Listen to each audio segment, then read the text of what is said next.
Le Seigneur soit avec vous. Lecture de l'Évangile de Jésus-Christ selon saint Jean. Jésus venait de mourir. Comme c'était le jour de la préparation, c'est-à-dire le vendredi, il ne fallait pas laisser les corps en croix durant le sabbat, d'autant plus que ce sabbat était le grand jour de la Pâque. Aussi les Juifs demandèrent à Pilate qu'on enlève les corps après leur avoir brisé les jambes. Les soldats allèrent donc briser les jambes du premier, puis de l'autre homme crucifié avec Jésus.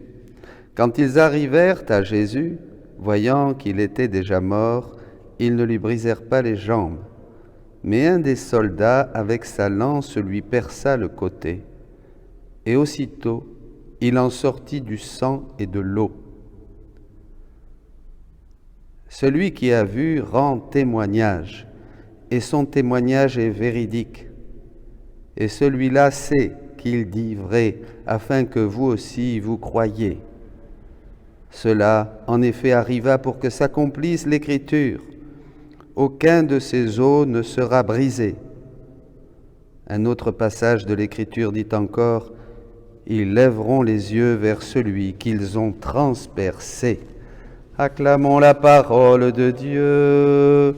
Louange à toi, Seigneur Jésus.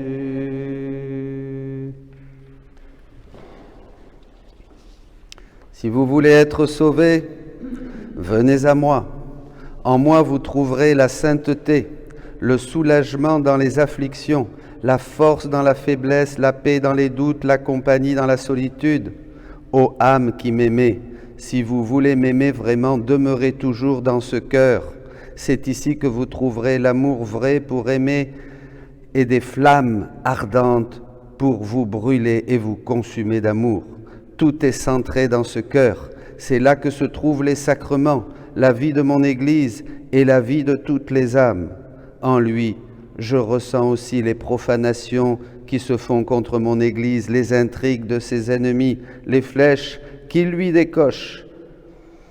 Mes enfants, qu'il piétine, car il n'y a pas d'offense que mon cœur ne ressente. Par conséquent, mon enfant, que ta vie soit en mon cœur.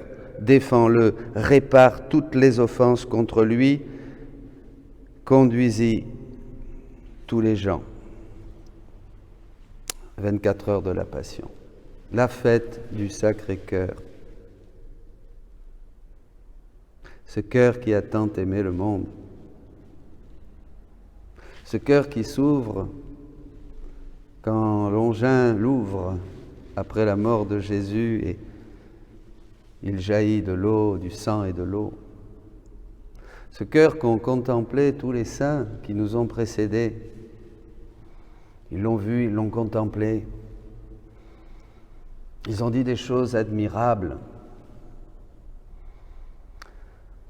Mais tout ce qu'ils ont dit, mes amis, c'est une goutte d'eau en comparaison de ce que Jésus nous révèle de son cœur dans le livre du ciel. C'est immense, bien sûr, comme tout. Comme la création, comme la rédemption, comme la Vierge Marie, mon Dieu. Les sacrements, l'Église, l'homme, Adam. Donc, plutôt que j'ai choisi quelques textes pour voir 2-3 aspects. Il faudrait une semaine de retraite, puisque ce cœur qui a été ouvert sur la croix et d'où jaillit l'eau et le sang se dévoile complètement. Là, dans les écrits de Louisa, on entre à l'intérieur de ce cœur et on voit, on comprend ce mystère caché de toute éternité que Dieu a voulu nous révéler dans ces temps qui sont les derniers. Le mystère de sa volonté, dit l'apôtre. Alors, d'abord, dans les premiers livres, quand Jésus veut que déjà Louisa rassemble en elle tous les types de sainteté qui se sont vécus sur la terre avant elle, il va, dans le livre 4, il va lui dire quelque chose de très beau parce qu'il va préparer son cœur à recevoir ce don. Voilà. pas la référence. Ma bien-aimée, comme tu dois vivre dans mon cœur, il te faut entreprendre une façon de vivre plus parfaite. Par conséquent, voici ce que je veux de toi. Et il va donner quelques règles. C'est très bon pour vous, mes amis, pour nous tous, voyez. La première, une conformité parfaite à ma volonté, car tu ne pourras jamais m'aimer parfaitement qu'en m'aimant avec ma propre volonté. C'est ce que je vous disais au début. On ne peut aimer Dieu qu'en donnant Dieu à Dieu. N'essayons pas de donner quelque chose nous-mêmes, ça n'a pas de valeur, c'est très peu. C'est des petites fleurs, comme dit le livre bleu. Des petites fleurs. Jésus est beaucoup plus heureux quand nous lui donnons ce qu'il est. Et il nous donne ce qu'il est pour que nous puissions lui rendre. Voilà, tu arriveras à m'aimer, à aimer ton prochain selon ma propre façon d'aimer. Donc, conformité parfaite à la volonté. 1. Deuxième point, une humilité profonde, en te plaçant devant moi et devant les créatures comme la dernière de toutes. Estimez les autres supérieurs à vous-même, dit l'apôtre. Il faut qu'on se considère. Demandons cette grâce, parce que c'est une grâce considérée comme le plus misérable de toute la terre. C'est une grâce de Dieu. Il faut la demander. 3. La pureté en tout. Car n'importe quel petit manquement à la pureté, autant dans l'amour que dans les œuvres, se reflète totalement dans le cœur, et le cœur en reste taché. C'est pourquoi je veux que ta pureté soit comme la rosée sur les fleurs au lever du soleil. C'est magnifique. Celui-ci, en y reflétant ses rayons, les rend ses gouttelettes comme des pierres précieuses, aptes à enchanter tout le monde. Magnifique. Ainsi, toutes tes œuvres, tes pensées, tes paroles, tes battements de cœur, tes affections, tes désirs et tes tendances sont ornés de la rosée céleste, de la pureté. Tu tisseras un doux enchantement, non seulement pour l'œil humain, mais pour tout l'empire céleste. Sans la pureté, il n'y a rien. La pureté d'intention. En toute chose, cherchez Dieu. Dans tout ce que nous faisons, pensons, parlons, disons, travaillons, souffrons, Dieu, Dieu, Dieu. L'intention. L'intention. C'est l'intention. C'est l'intention qui change l'acte et la finalité. Bon. 4. L'obéissance est connexe à ma volonté. Bien que la vertu d'obéissance concerne les supérieurs que je t'ai donnés sur la terre, l'obéissance à ma volonté me concerne directement. Ainsi, on peut dire que l'une et l'autre sont des vertus d'obéissance, avec cette unique différence que l'une regarde les hommes et l'autre regarde Dieu. Toutes les deux ont la même valeur, et l'une ne peut exister sans l'autre. Par conséquent, tu dois aimer les deux de la même manière. Et il ajouta pour terminer, « Sache qu'à partir de maintenant et pour l'avenir, tu vivras avec mon cœur. Je dois donc connaître les manières de mon cœur. Tu dois donc connaître les manières de mon cœur afin que je trouve en toi mes délices. Je te le rappelle, ce n'est plus ton cœur, mais mon cœur. » Prenons le cœur de Jésus aujourd'hui. C'est ça, la vie dans la divine volonté, c'est un échange de cœur, c'est un échange de vie. Demandez simplement à Jésus, à partir de maintenant, je veux que ton cœur vive en moi et faire tout à partir de ton cœur. Il suffit de vouloir, dit Jésus, et le tour est joué.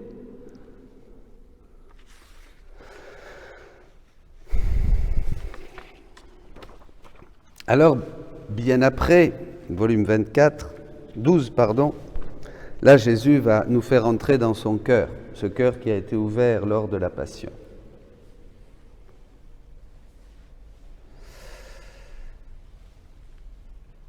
Ma fille, parmi toutes les blessures de mon cœur, il y en a 3 dont la douleur dépasse celle de toutes les autres.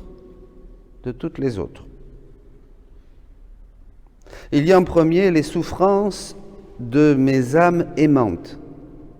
Quand je vois une âme tout à moi, souffrir à cause de moi, torturée, piétinée et prête à souffrir la plus douloureuse des morts pour moi, je ressens ces souffrances comme si elles étaient miennes.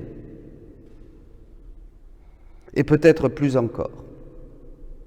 Ah, l'amour peut faire naître les déchirures les plus profondes, supplantant toute autre peine. Alors voyez quand on prend ces souffrances. Parce que qu'est-ce que veut Jésus? Il veut les recevoir à partir de nous. Il nous les donne pour que nous faisions ces souffrances nôtres et que nous lui offrions ces souffrances avec les nôtres. Ça vaut plus que toutes les dévotions. Parce que souvent, quand il s'agit du Sacré-Cœur, on pense tout de suite à la dévotion, à la neuvaine et tout ça. C'est bien. Mais maintenant qu'on sait qu'on peut offrir Dieu à Dieu, qu'on peut donner la joie à Dieu et la réparation à Dieu que Jésus lui-même nous a acquise et qu'il nous donne.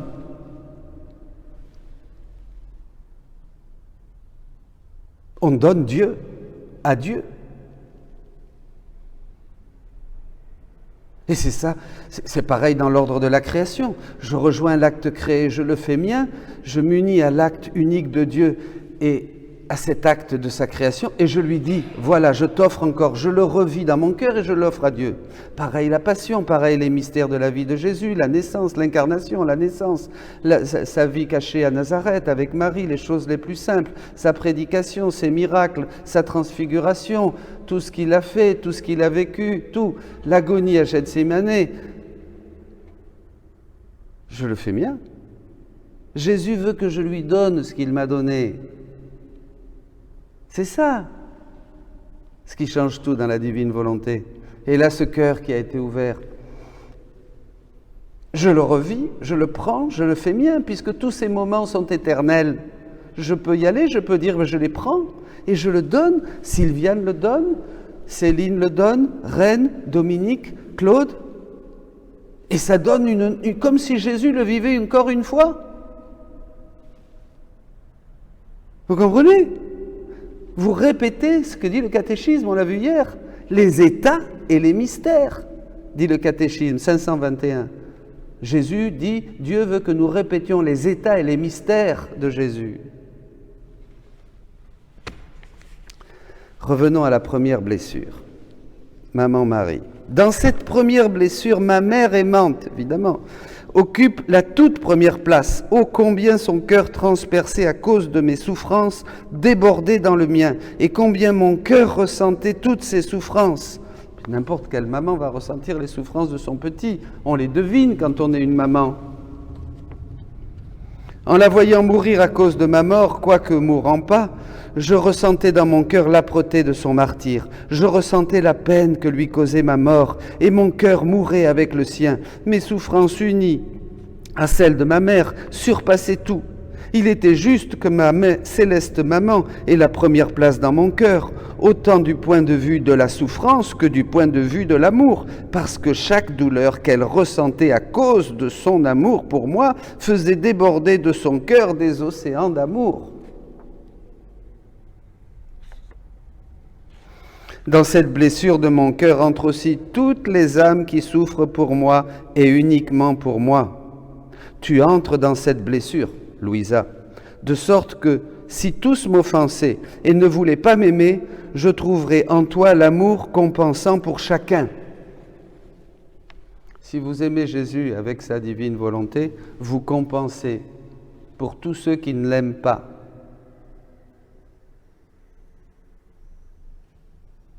Ben oui, parce que les actes de Jésus que possédait Marie, que possédait Louisa, maintenant, on peut les avoir. Quand les créatures me chassent, je viens rapidement me réfugier en toi, Louisa, comme en cachette, dit Jésus, trouvant là mon propre amour, un amour souffrant uniquement pour moi. Je ne regrette pas d'avoir créé le ciel et la terre et d'avoir tant souffert. Une âme qui m'aime et souffre pour moi est mon réconfort, mon bonheur et ma récompense pour tout ce que j'ai fait. En oubliant presque tout le reste, je me réjouis et m'amuse avec elle. Cette blessure d'amour de mon cœur, qui est la plus douloureuse de toutes, a deux effets simultanés.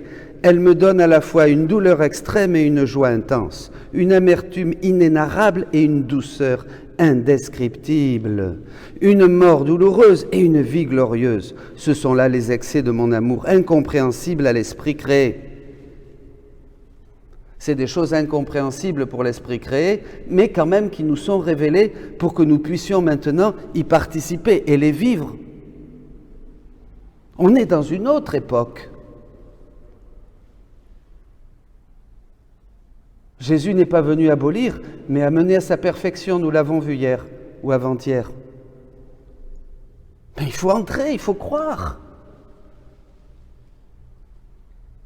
Que de contentement mon cœur n'a-t-il pas trouvé dans les douleurs de ma maman transpercée. La deuxième blessure mortelle est l'ingratitude. La deuxième blessure mortelle de mon cœur est l'ingratitude. Par l'ingratitude, la créature bloque l'entrée de mon cœur, en prend la clé et la ferme à double tour. Alors mon cœur se gonfle de chagrin parce qu'il voudrait déverser ses grâces et son amour et qu'il ne le peut pas. Il devient fou et perd espoir que sa blessure soit guérie. L'ingratitude des âmes me donne une souffrance mortelle. Nous réparons Jésus pour toute l'ingratitude des âmes. Nous faisons nôtre cette souffrance. Nous la revivons et nous te l'offrons. En réparation. La troisième blessure mortelle de mon cœur est l'obstination. L'obstination détruit tout le bien que j'ai fait pour la créature. Par elle, la créature déclare ne plus me reconnaître et ne plus m'appartenir. Elle est la clé de l'enfer, vers lequel l'âme se précipite.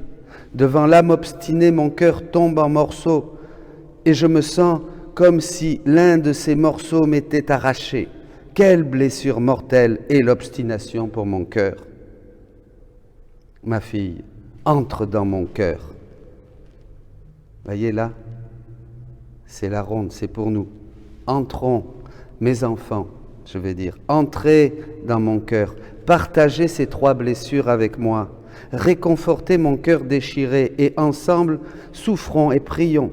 J'entrai dans son cœur comme s'il était à la fois douloureux et beau de souffrir et de prier avec Jésus.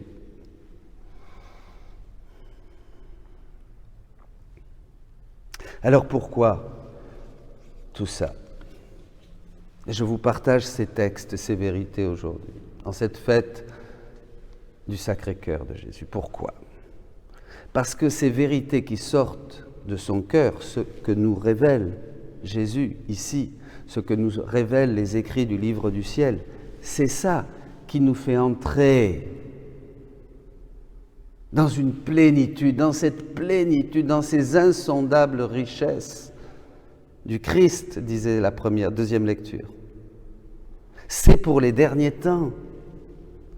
C'est-à-dire, et on va voir le texte pour finir, c'est-à-dire une illumination, un bombardement, une explosion de connaissances qui entre dans notre esprit, dans notre cœur et qui transforme notre relation à Dieu, qui transforme notre manière de prier, notre manière de vivre, notre manière de célébrer, notre manière d'aller à la messe, notre manière de respirer, notre manière... Le temps de la vie est transformé en éternité. Ça te paraît peu de choses, Louisa, de commencer la vie du ciel sur la terre? C'est la vie du ciel. Vous comprenez, mes amis? C'est ça qu'on n'a pas compris bien. On n'a pas compris la relation entre le temps et l'éternité. On est là dans le temps comme ça. Le temps est complètement relatif. Le temps, c'est rien. Le temps, nous l'avons créé, nous. On est dans l'éternité. Nous sommes des êtres éternels. Mais on peut éviter, laisser cette éternité de côté et nous occuper que des choses temporelles, sans leur donner une valeur éternelle, c'est-à-dire sans les transformer en divin. Comme le pain et le vin sont transformés par la puissance de la divine volonté, en corps et en sang du Christ, nous pouvons transformer notre temporel et notre matériel en divin. Et nos émotions et notre vie, et les battements de notre cœur et le sang qui circule en nous, tout ce que vous voulez. Nous sommes éternels.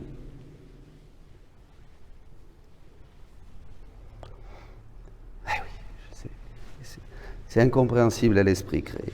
Alors je vais terminer avec ce texte que j'aime beaucoup.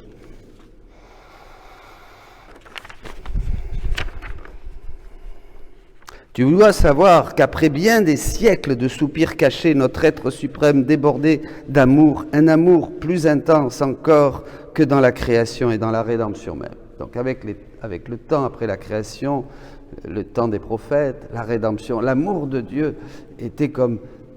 il ne supportait plus, parce que ce que Dieu a besoin, comme il est amour, il a besoin de se donner.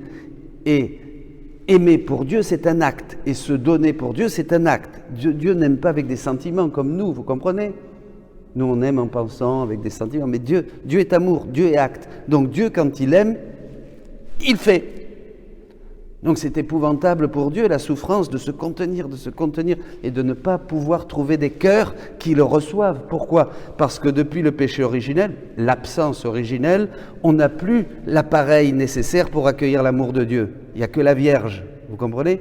Donc Dieu ne peut pas se déverser en nous. Même dans la communion, si on n'est pas disposé, il reste un peu, puis vite il s'en va, parce qu'il souffre trop. Mais dès qu'on a la divine volonté, alors là c'est bon. Vous comprenez? Viens divine volonté, travailler en moi, viens divine volonté, marcher avec moi, viens divine volonté, conduire avec moi, viens divine volonté, prier avec moi. Vous voyez, c'est tout. Bon. Étant donné que notre amour jaillissant, débordé hors de nous, nous avons ressenti le besoin que l'amour fasse les premiers pas vers la créature. Voilà. Aussi, lorsque je commençais à te manifester les premières vérités sur la divine volonté, je la pressais fortement de faire les premiers pas parmi les créatures. En fait, ce débordement d'amour que maintenant est disponible pour nous, eh bien, Dieu va le donner à Louisa pour que Louisa nous ouvre la porte à tous.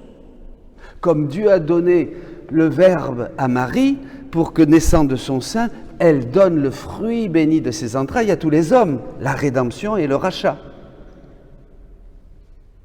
Mais l'Esprit qui sanctifie toutes choses et mène à bien toute la sanctification, ça devait venir maintenant, ces temps qui sont les derniers, c'est la grande Pentecôte d'amour que Dieu nous donne maintenant. Et j'ai centralisé ces pas en toi, les moyens, au moyen de ces connaissances. Retenez bien ça, c'est important, vous allez voir. Et lorsque je vis que tu plaçais tes pas dans ceux du divin fiat, je me suis réjoui et j'ai fêté, en te manifestant plus de vérité à son sujet. Je poussais le divin fiat à faire encore d'autres pas. Par conséquent, les nombreuses vérités que je t'ai dites sur ma volonté sont autant de pas que j'ai fait faire à mon fiat dans le but d'opérer son retour parmi les créatures comme vie opérante. Le Seigneur voulait que sa divine volonté soit dans tous nos cœurs pour que chacun d'entre nous, nous puissions donner Dieu à Dieu, que nous puissions devenir de nouveau ces êtres divins, ces êtres à son image et à sa ressemblance, écho de sa divinité, afin que tout en nous monte vers le ciel. Dieu veut que nous soyons comme Jésus. C'est pourquoi je t'ai dit autant de choses. C'est pour ça qu'il parle de ça, Louisa, et que maintenant vous les écoutez, vous. Parce que quand on écoute ces choses-là, on dit, mince alors, ça nous transforme, ça nous fait réfléchir. On continue à lire. Je reçois tous les jours des dizaines et des dizaines et des dizaines de mails de gens transformés. Impressionnant. Il réunit tous ensemble. Il forme la mer de lumière dans ton âme qui déborde hors de toi pour faire son chemin parmi les créatures. C'est une médiation. C'est la troisième œuvre de Dieu. C'est le troisième fiat qui vient par une petite créature. Dieu a voulu que ça soit comme ça. Ces pas se multiplieront dans la mesure où les vérités sur ma volonté seront reconnues. Attention. Il faut reconnaître. Il faut que ça soit connu. Si ce n'est pas connu, on ne peut pas l'apprécier et on ne peut pas en devenir propriétaire. On ne peut s'approprier que des choses qui sont connues. Vous êtes d'accord avec moi? Si je ne sais pas ce que j'ai, si je n'en connais pas la valeur, je vais peut-être le jeter à la poubelle. On va vous donner une pierre précieuse, on va dire, mais ça ne vaut rien. Pierre, ça vaut rien, c'est du plastique. Ah bon, je la jette à la poubelle. Et puis après, il y a un autre qui vient te dire, mais non, tu viens de jeter 1 million. Cette pierre, elle est unique. Ah bon? Alors tu vas la regarder, tu vas la garder. Il faut savoir la valeur des choses. Ce que Jésus nous partage sur la divine volonté, c'est une valeur infinie. Une valeur infinie. Là, vous devriez sortir de cette église complètement transformé, dire mon Dieu, mon Dieu, mon Dieu, mais si c'est vrai, allez à la poubelle, recherchez la pierre précieuse et mettez-la sur un écrin au milieu de la maison. C'est pourquoi, jusqu'à ce que ma divine volonté soit connue avec toutes ses connaissances, ses pas seront entravés. Et le bien qu'elle veut faire aux créatures sera suspendu. Voilà, parce que Jésus dit juste avant qu'il est bloqué. Si tu savais combien c'est douloureux de pouvoir faire le bien, de se mettre en position de le faire, et d'avoir à le laisser en suspens, parce qu'il n'est pas connu, d'attendre et d'attendre encore, et de languir après celui qui voudra le faire connaître, afin de pouvoir se libérer du poids de ce bien que l'on veut donner. Oh, comme tu te hâterais de le faire connaître, comme tu te hâterais de faire connaître tous les pas de mon fiat. Ça, c'est pour nous. Vous voulez pas parler de la divine volonté? Vous continuez à crucifier Jésus. Il n'y a rien de plus douloureux. Mais oui, parce que ce qui sort de son cœur ne peut pas être donné.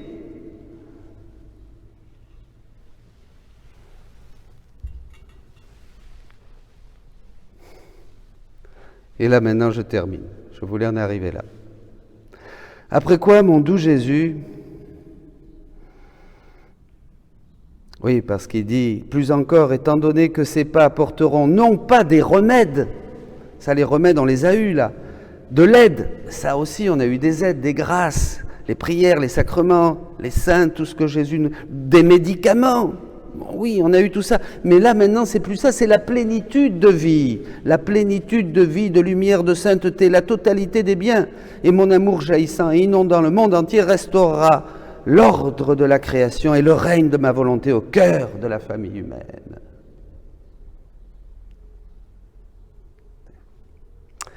Après quoi, mon doux Jésus s'est fait voir avec son divin cœur, d'où partaient de nombreux rayons de lumière. Chaque connaissance sur la divine volonté était imprimée sur le point d'où sortaient les rayons, formant ainsi une merveilleuse couronne de gloire et de lumière autour du divin cœur.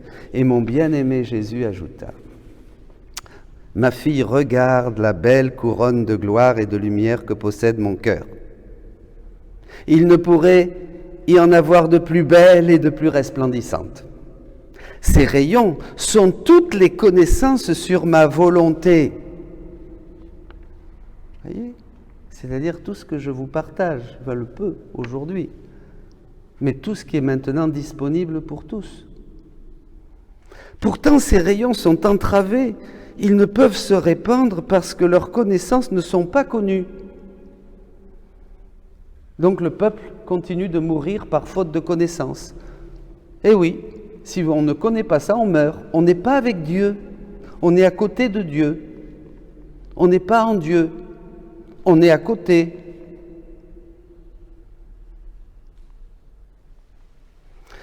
Et c'est pourquoi ils ne peuvent s'étendre pour remplir la terre entière de leur lumière. Vous vous rappelez les points lumineux?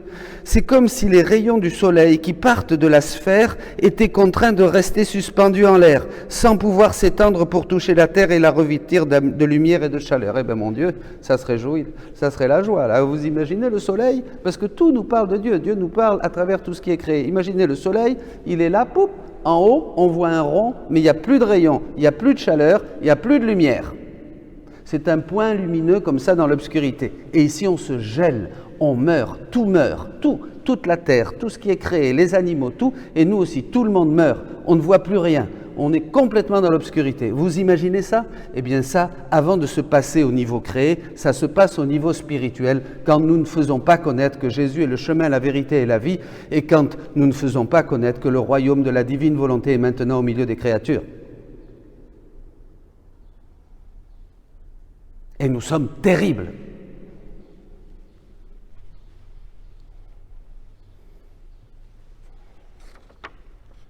Incapable d'étendre ses rayons, le soleil ne pourrait pas donner les effets que contient sa lumière, et la terre ne pourrait pas non plus les recevoir. Il y aurait une certaine distance entre la terre et la lumière du soleil, et cette distance empêcherait le soleil de faire du bien à la terre, qui resterait stérile et infertile.